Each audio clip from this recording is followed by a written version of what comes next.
March 23, 1945. 4:17 hours. West bank of the Rhine River, 8 kilometers north of Wesel, Germany. Lieutenant Colonel James Hartwick, Royal Engineers, 21st Army Group, stood at the river's edge with binoculars raised, watching dawn break over water that shouldn't have been there. The Rhine was supposed to be 200 meters wide at this crossing point. Intelligence maps showed it. Reconnaissance confirmed it. It was 340 meters. Spring melt from the Alps had turned Germany's greatest natural barrier into something worse. Behind him, 2nd Battalion, Coldstream Guards waited with their Churchill tanks, 42 tons of British armor that needed to be on the other side of that river within 18 hours. The operation timeline demanded it. Field Marshal Montgomery's grand offensive into the German heartland depended on it. "Bloody Americans and their toys," Hartwick muttered, lowering the binoculars. The toys in question were parked 400 meters back from the riverbank. 23 DUKW amphibious trucks, strange-looking six-wheeled vehicles that American engineers swore could carry anything across any water. The designation stood for nothing more than GMC's production codes. D for 1942, U for utility amphibious, K for all-wheel drive, W for dual rear axles. Soldiers called them DUKWs. Major William Peterson, U.S. Army Transportation Corps, 462nd Amphibious Truck Company, approached with characteristic American confidence. "Colonel Hartwick, we're ready to begin loading operations." Hartwick had seen the DUKWs in action at Sicily, Salerno, and Normandy, hauling supplies, ferrying troops, moving ammunition. Useful enough for logistics. But what Peterson was proposing was madness. "Major, let me be clear. You're telling me these waterborne lorries can transport Churchill tanks, Major, across 340 meters of fast-moving water with a 4-knot current?" "Yes, sir. Done it before." "Where exactly?" "Rhine crossings at Remagen, Oppenheim. Rohr River. 16 successful heavy equipment transports. 0 losses." Hartwick looked at the DUKWs again. They looked like bathtubs with wheels. Each DUKW measured 31 feet long, 8 feet wide, weighed 6.5 tons empty. They had a 270 cubic inch GMC engine producing 104 horsepower. On paper, maximum load capacity was 5,000 pounds, 2.5 tons. A Churchill 7 tank weighed 42 tons.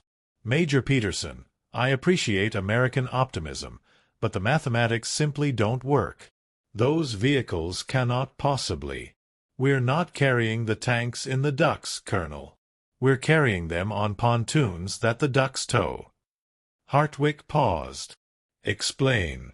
The tactical situation was this. Operation Plunder, Montgomery's massive Rhine crossing, had begun at 2100 hours the previous night. Across a 20-mile front, Allied forces were establishing bridgeheads on the German side.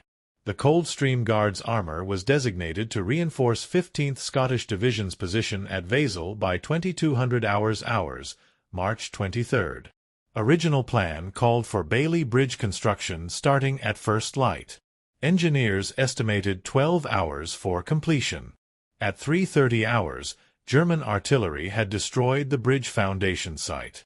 Craters 6 meters deep now marked where the bridge was supposed to stand. New foundation would require 18 hours minimum. The Churchills would miss their timeline by a full day. Without that armor, 15th Scottish held a bridgehead with only infantry and light anti-tank guns. German 116th Panzer Division was reforming 15 kilometers east. If they counterattacked before British armor arrived, the bridgehead would collapse. Peterson's DUK Company had arrived at 4 o'clock hours. He'd taken one look at the destroyed bridge site, the swollen river, and the 42 Churchills waiting, and said, "We can have your first tank across in 90 minutes." British engineering staff had laughed. Hartwick hadn't laughed. He'd simply said no. But now, at 4:17 hours, with daylight coming and German artillery ranging in, Hartwick was out of options. "Show me how it works," he said. The DUKW was born from necessity and American industrial pragmatism. Designed in 1942 by yacht designer Rod Stevens Jr. and developed by General Motors, the DUKW solved a problem the U.S. military didn't initially know it had: how to get supplies from ship to shore when ports were destroyed or non-existent. Traditional landing craft could reach beaches. Trucks could move inland. Nothing efficiently did both. The DUKW did both. Built on a standard 2.5-ton truck chassis with a welded steel hull, powered by a GMC 270 engine, the Duck could drive on roads at 50 miles per hour, then enter water and motor at 6 knots. It could navigate 5-foot waves, operate in surf, and transition from water to land without stopping. By March 1945, over 21,000 DUKWs had been produced. They'd proven themselves in every theater: Pacific Island assaults, Mediterranean invasions, Normandy beaches. But they'd always been viewed as support vehicles, glorified supply trucks that happened to float. The British had their own amphibious vehicles: the Terrapin, the Buffalo, the DD, duplex drive, Sherman tank. All purpose-built, heavily engineered, expensive. All designed for specific military applications. The Americans had taken a truck, welded a boat hull around it, and called it good enough. British officers found this approach typically American. Crude but functional. Adequate for logistics.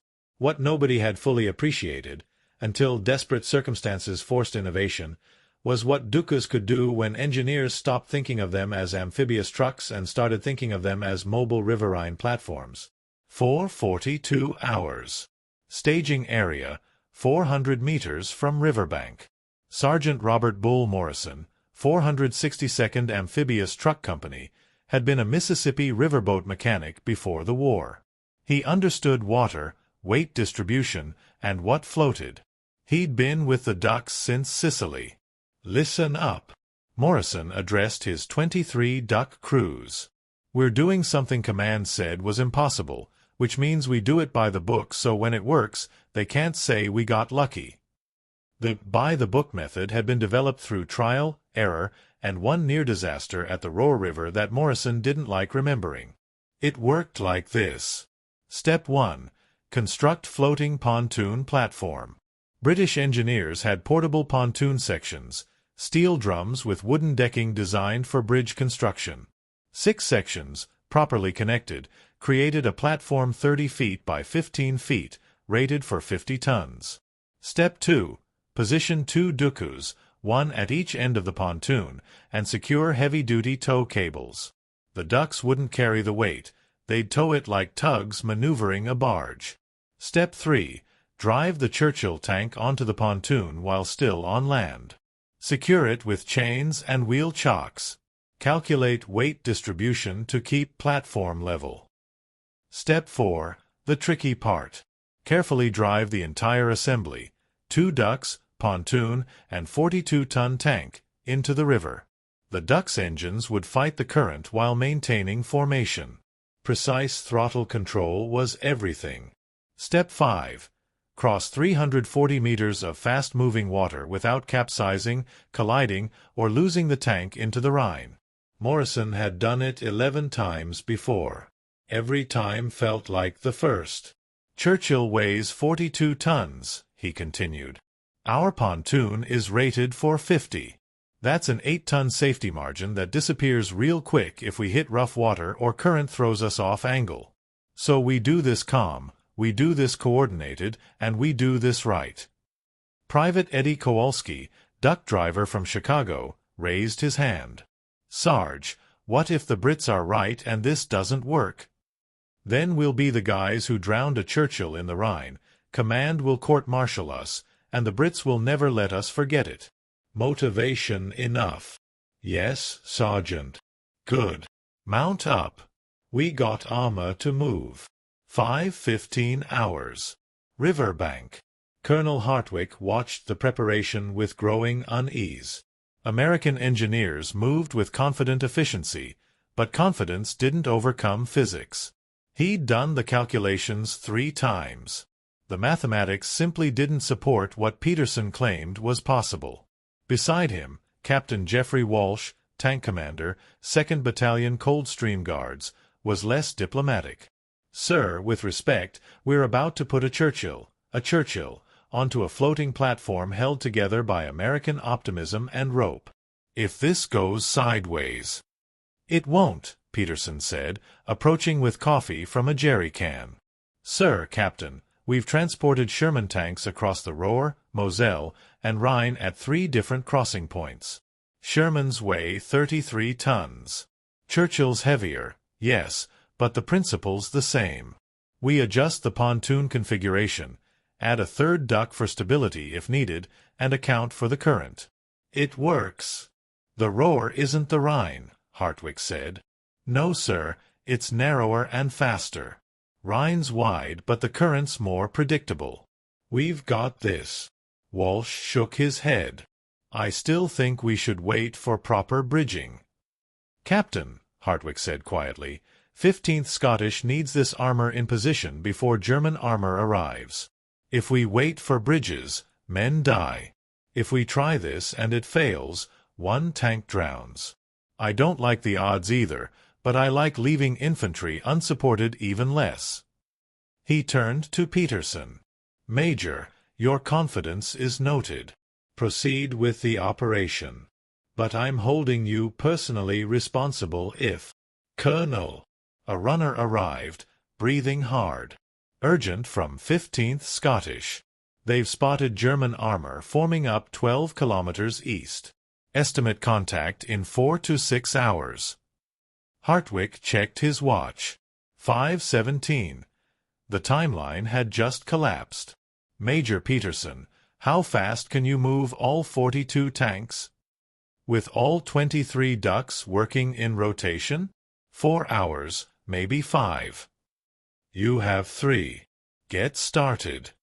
5:33 hours. Loading platform. The first Churchill, Walsh's command tank, designation Canterbury, rolled onto the pontoon with a grinding of treads that made every American within earshot wince. 42 tons of British armor settled onto steel drums and wooden decking with a groan that sounded like the entire structure was giving up. The pontoon sank 6 inches into the water, which was expected. It sank another 3 inches, which wasn't. Water lapped at the decking edges. "Redistribute weight," Morrison ordered. "Walsh, move your tank forward 18 inches. Slowly." The Churchill's engine rumbled. Treads inched forward. The pontoon leveled out. "That's it. Kill engine. Crews, secure the tank." American engineers swarmed the platform, attaching chains, setting wheel chocks, testing every connection. Morrison personally inspected each securing point. 1 loose chain, 1 failed connection, and 42 tons of tank would shift mid-river. That would be the end. "Check complete," he reported to Peterson. "Canterbury is secure. Duck 1 and Duck 2 take positions." 2 DUKWs, driven by Corporal James River Hayes and Private First Class Anthony Martinez, maneuvered into position at opposite ends of the pontoon. Heavy tow cables, each rated for 15 tons, were attached and tested. Hayes had driven boats on Lake Superior before the war. Martinez had never seen a body of water larger than the San Antonio River before joining the Army. Now they were about to tow a British tank across the Rhine. "River, you good?" Morrison called. "Solid, Sarge." "Martinez." "Ready, Sergeant." "On my mark, both drivers engage forward at quarter throttle. Maintain exact same speed. If one duck pulls ahead, the pontoon will angle and we'll spin. If you fall behind, same problem.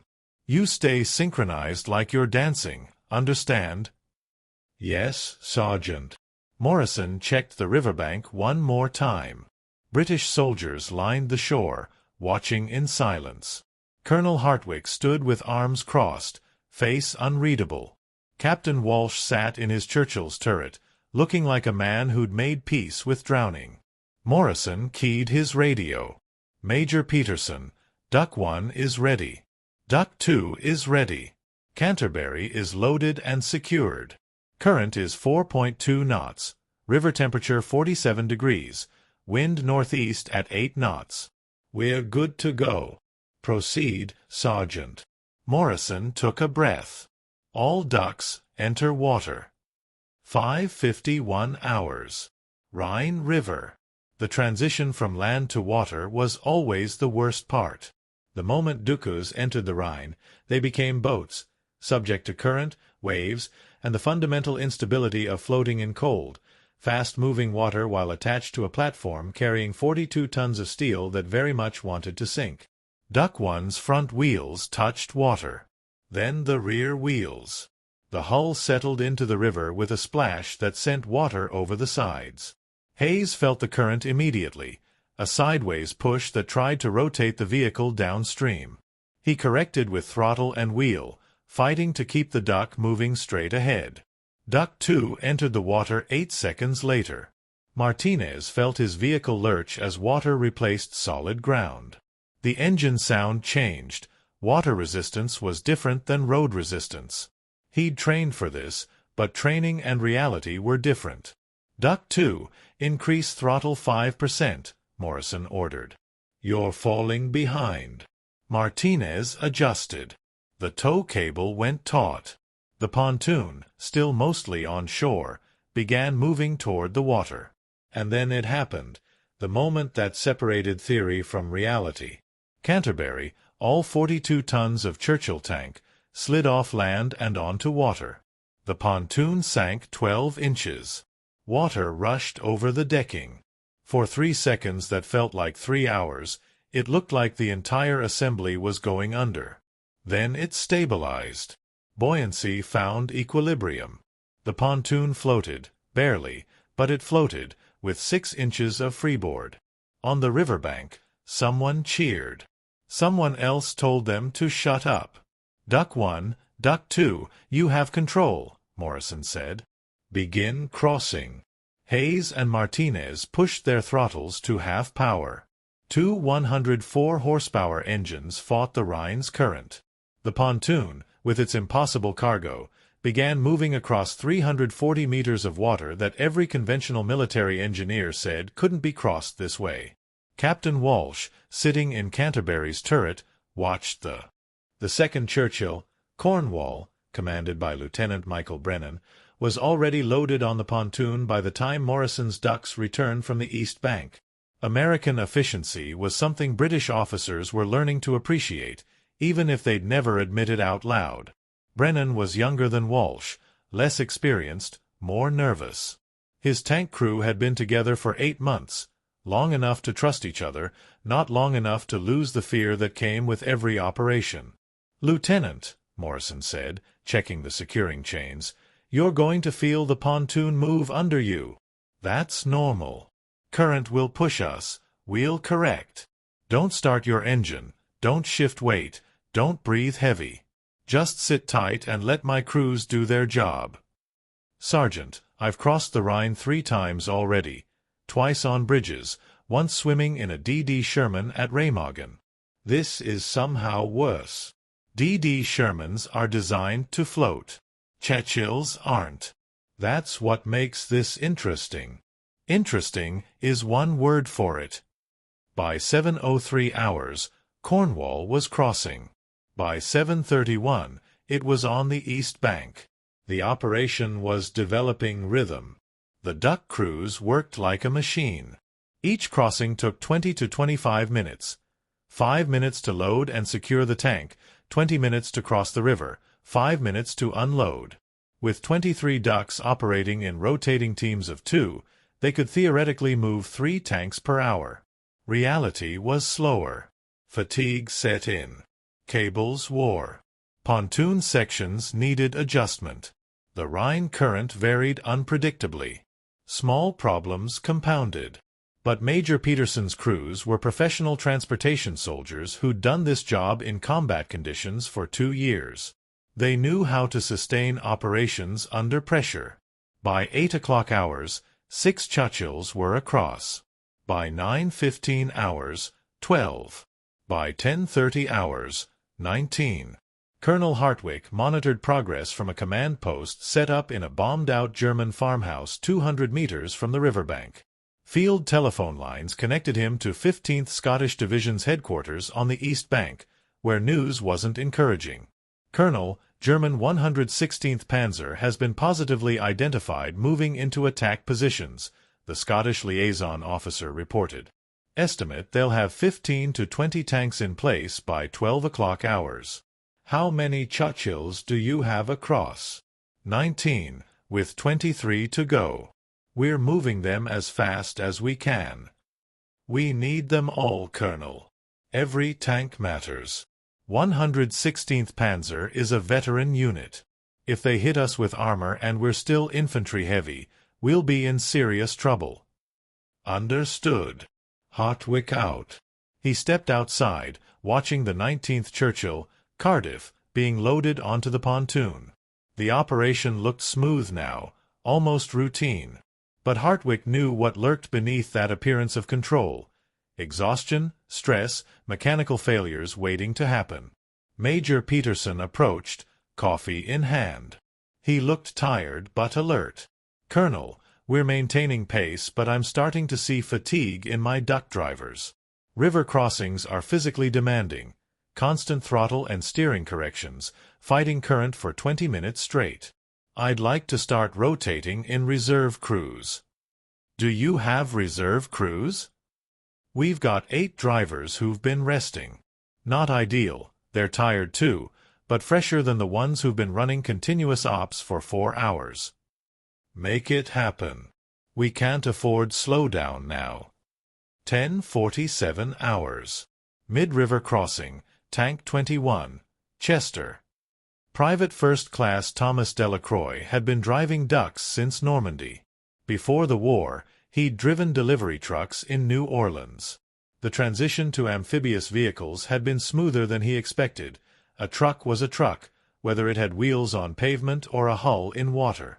But 4 hours of continuous Rhine crossings was wearing him down. His hands ached from gripping the steering wheel. His right leg cramped from maintaining steady throttle pressure. The constant vibration of the engine, the visual fatigue from staring at water, the mental strain of staying synchronized with his partner Duck, it all accumulated. "Duck 3, you're drifting downstream," Morrison's voice crackled over the radio. "Correct to port." Delacroix adjusted, but his correction was slow. Fatigue dulled his reactions. The pontoon carrying Chester began angling downstream. "Duck 3, more correction. You're pulling Duck 4 off course." Private Daniel McCormick, driving Duck 4, felt his vehicle being dragged downstream by the tow cable.